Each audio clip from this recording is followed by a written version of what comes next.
So I think Gen X and the Millennials can unite on this one. If you were a kid in the late 80s and early 90s, the Teenage Mutant Ninja Turtles were a way of life. Of course, as we grew up, we would learn about the Mirage comic run that spawned the franchise, but I don't think many kids within my particular age bracket knew anything about that. Created by Peter Laird and Kevin Eastman, the series, like fucking everything of that era, gained enough popularity to spawn a line of action figures. And despite its status as a dark, mature story wherein the characters beat Shredder basically to death and throw him off of a building to his doom in the first issue, the Turtles rebranded, and a mass market-friendly Teenage Mutant Ninja Turtles was a massive hit with kids, which, like everything popular with kids in the 80s and 90s, spawned a few things. One, the animated series, which will likely be familiar to everyone who grew up during this time. Two, a killer movie, which, fun fact, was an independent movie and is sort of a tonal midpoint between the lighthearted fun of the animated series and the grit of the original comic.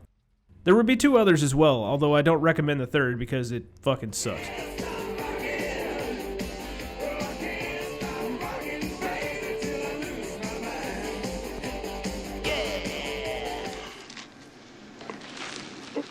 3, and most important to me, a series of incredible beat-em-up games by Konami, who were the kings when I was a kid. Seriously, when you saw that Konami logo in the 90s, you knew that you were in for a good time. So fast forward to our modern adult lives.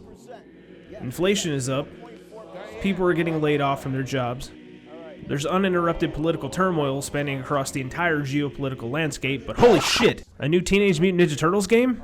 And it isn't related to that terrible movie where the Turtles had lips and Shredder was like a random white guy for some reason? Oh, and good luck. If I don't return, remember me, April. You can always find me. In here.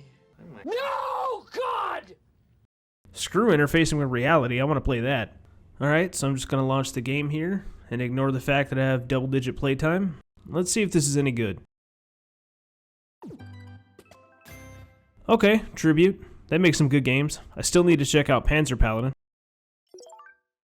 Oh, .emu? They're a solid publisher. Massive W. Ooh, Nickelodeon. Would have meant more a year ago before the whole Dan Schneider documentary came out, but still, it's kind of the danger of reviewing a game like this late. Look at this animation style. This reminds me of the cartoon, which is a great thing. And here are the Turtles. Raphael was always my favorite. He's a damaged asshole like me. Bebop and Rocksteady? Gotta have those. Classic. Holy shit, that's classic Shredder. And he's locking up with Raphael. And he's still Asian like a dude named Orokusaki should be. This looks amazing. April is kicking the shit out of some foot soldiers. Oh shit, even Splinter is kicking ass in this game. Hell yeah.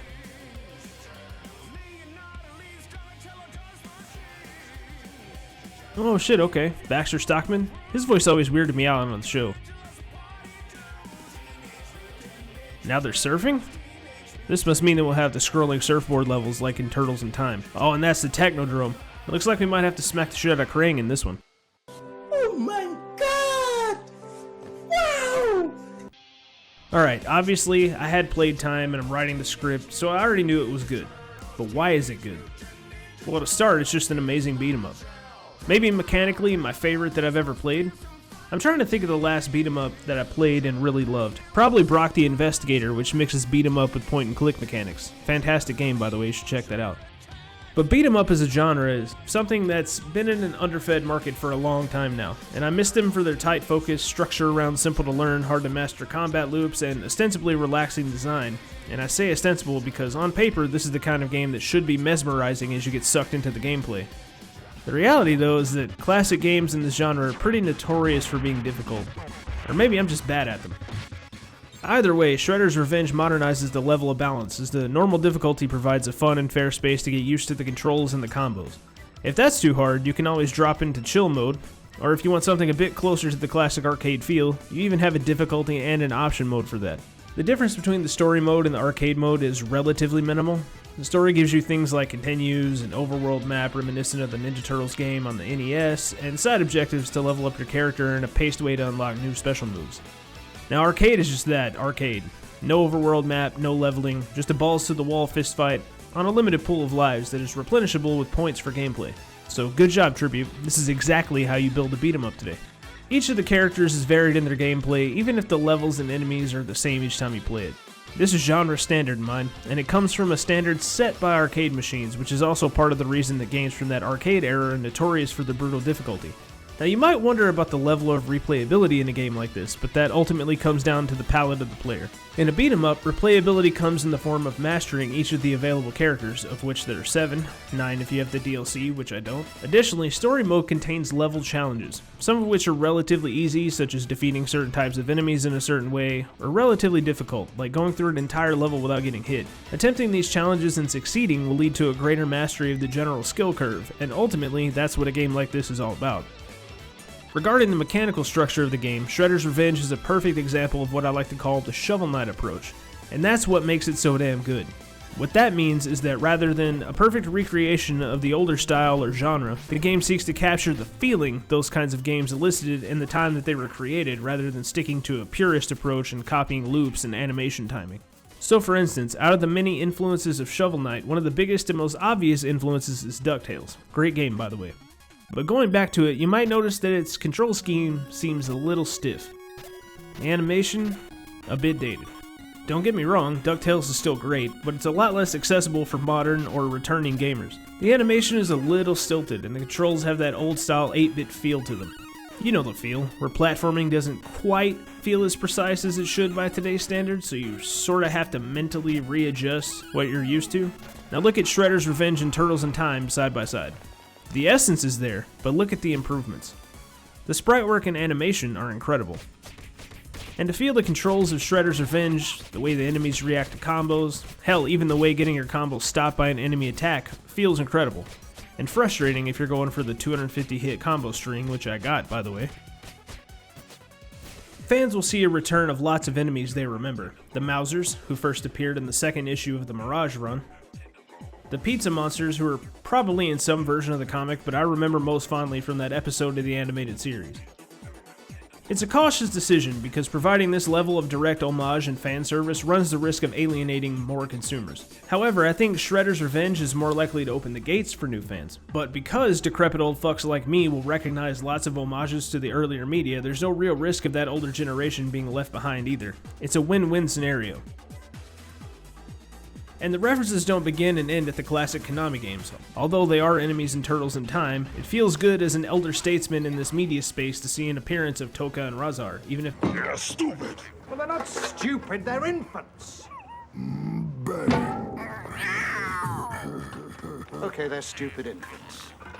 the only thing that can make this level of fan service even better is if we could get Vanilla Ice as a playable character.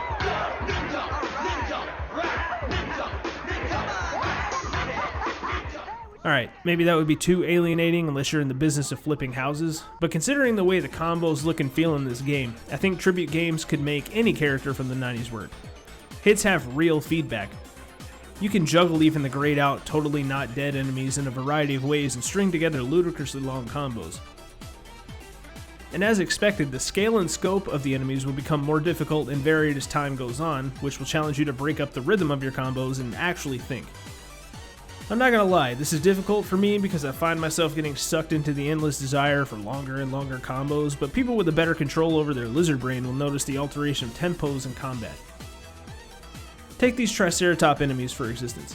The base level enemy is fairly aggressive and can take a lot of hits. Your inclination might be to jump, but without landing a few hits to knock them off of their guard first, you run a very real risk of getting clipped by the horns, meaning the safest way to deal with them is by sliding behind and hitting them in the back. And then the bosses, which are my favorite encounters. Some are pretty straightforward, just smack Rocksteady in his face and then dodge his attacks and the enemies that spawn into the fight. Pretty simple. And then some, like this damn truck, have tricky movements and cover wide swaths of the area. And then you have fights like Chrome Dome, which is a direct homage to the Shredder fight in Turtles in Time. And then it happens. You're smashing through enemies in either the story mode or the traditional arcade mode. The terrific soundtrack by T. Lopez and various other artists have been jamming for the past half hour, and then this happens. And yes, this is a spoiler, but the game has been out for almost a year, so I feel like enough time has passed. I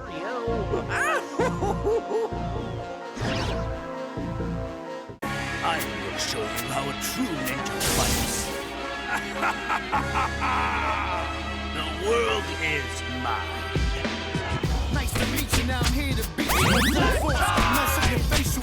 In what should be an iconic moment of modern gaming history, .emu and Tribute Games got Ghostface Killah and Raekwon of the Wu-Tang Clan to do a track for Shredder's Revenge.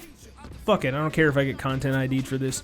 The track itself is basically a battle rap, with Ghostface coming from the perspective of Shredder and Raekwon as the Turtles. And it's perfect. It would be impossible to understate exactly how important the Wu-Tang Clan are to both New York hip-hop culture and the 90s at large. Fun fact, I'm actually a massive fan of Wu-Tang and not just 36 Chambers, so to have this happen caused my jaw to hit the floor. And now a note on the level of content in the game. This isn't even the last stage. It's not a wonder that this game was successful. I mean, just look at it. The attention to detail, the tight controls, Ghostface Killah on the soundtrack, it really puts things into perspective and masterfully exemplifies the media that I like to see coming from the gaming space. There seems to be this bizarre divide between the older generation and the newer generations, and this has always been present, but I find that the internet has amplified this problem as if there weren't enough culture wars to go around. Shredder's Revenge represents the potential power of gaming in one of the most efficient ways. Mediums like animation are timeless and have the potential to unify audiences around the common appreciation of an art form. So too could gamers of all ages find something here to appreciate, because ultimately, even before the corporate downsizing and the endless profit motives are factored in, engaging with and appreciating the art still has to come first, right? I mean, that's why we get into this business in the first place, right? All of your favorite games, all of them, were made by people who love games just as much as you do. This is an apolitical fact, and it feels great to find a game like Shredder's Revenge that was, of course, created as a commercial product with all of the caveats of scope management, profit motive, and budgets that are necessary factors of our industry. But you definitely can't discount the care and attention to detail that goes into creating these products for this type of medium. So if you take anything from this video away, it's that the necessary commodification of art does not detract from its status as art, and that art has the potential to be just as unifying as it unfortunately can be alienating. You just have to look at it. And of course, buy Shredder's Revenge.